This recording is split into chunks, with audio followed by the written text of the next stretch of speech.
And welcome back. Thom Hartmann here with you, and Mike Papantonio on the line with us, the attorney and host of Ring of Fire Radio, ringofireradio.com.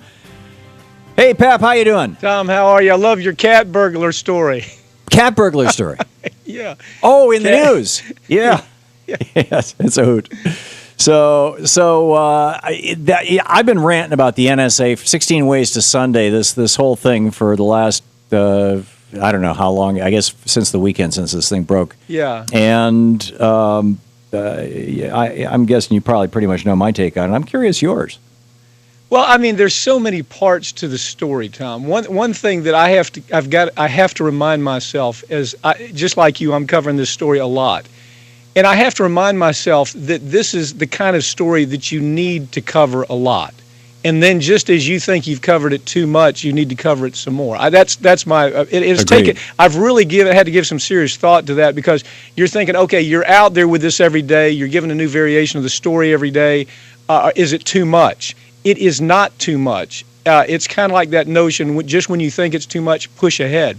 Look, to me, the part I love about this story, and there's so many parts.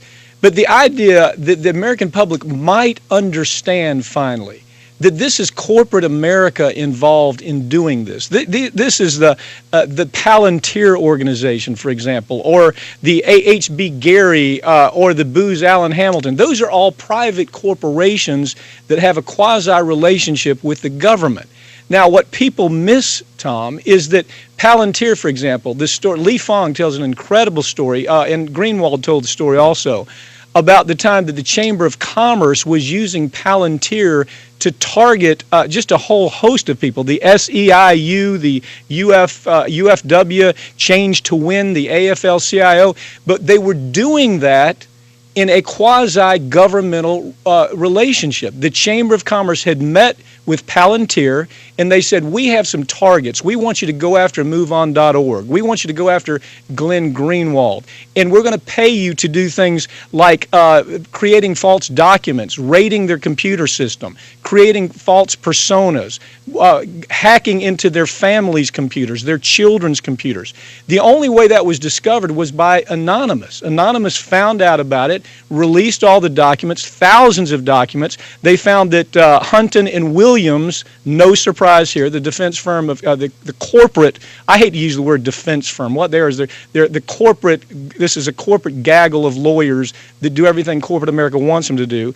But they were working for the Chamber of Commerce to have this spook organization that also worked for the government.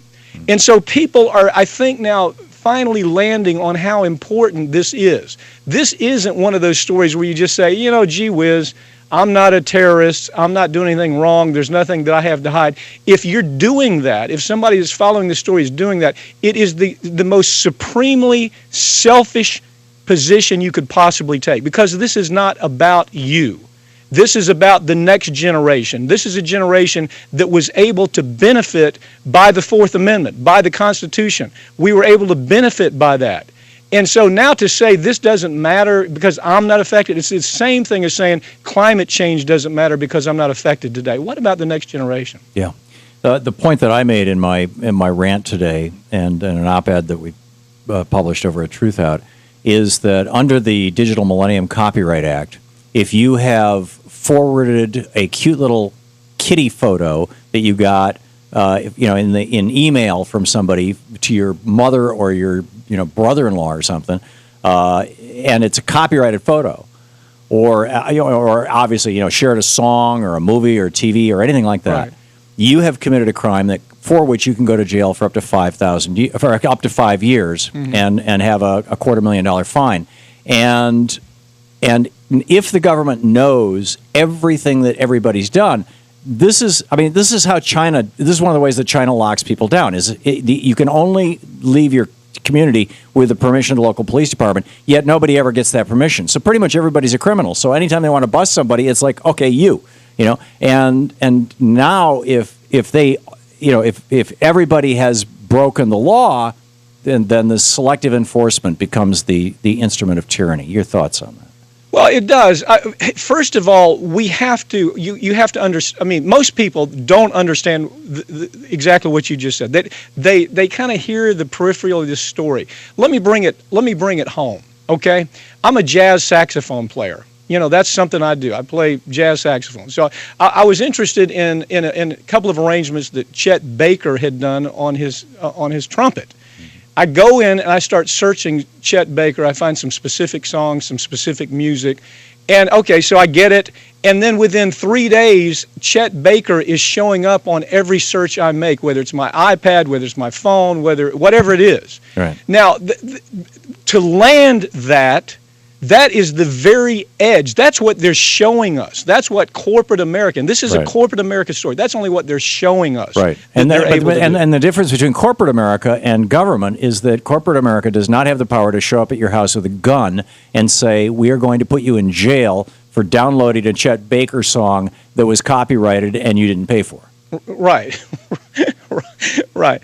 Well, look, to me, this story, I have to, again, I come back to this idea of resisting the notion that people are hearing too much. I get emails, they said, Pap, can you please talk about something else? Well, no, I really can't right now. Right. Because this is not, I'm trying to take a completely unselfish position, not just for myself, but for my child, who should have the same protection under the Fourth Amendment. Look, we had to fight our way back after the church hearings. We had to fight our way back. We found out, as you and I have talked about, they were spying on us.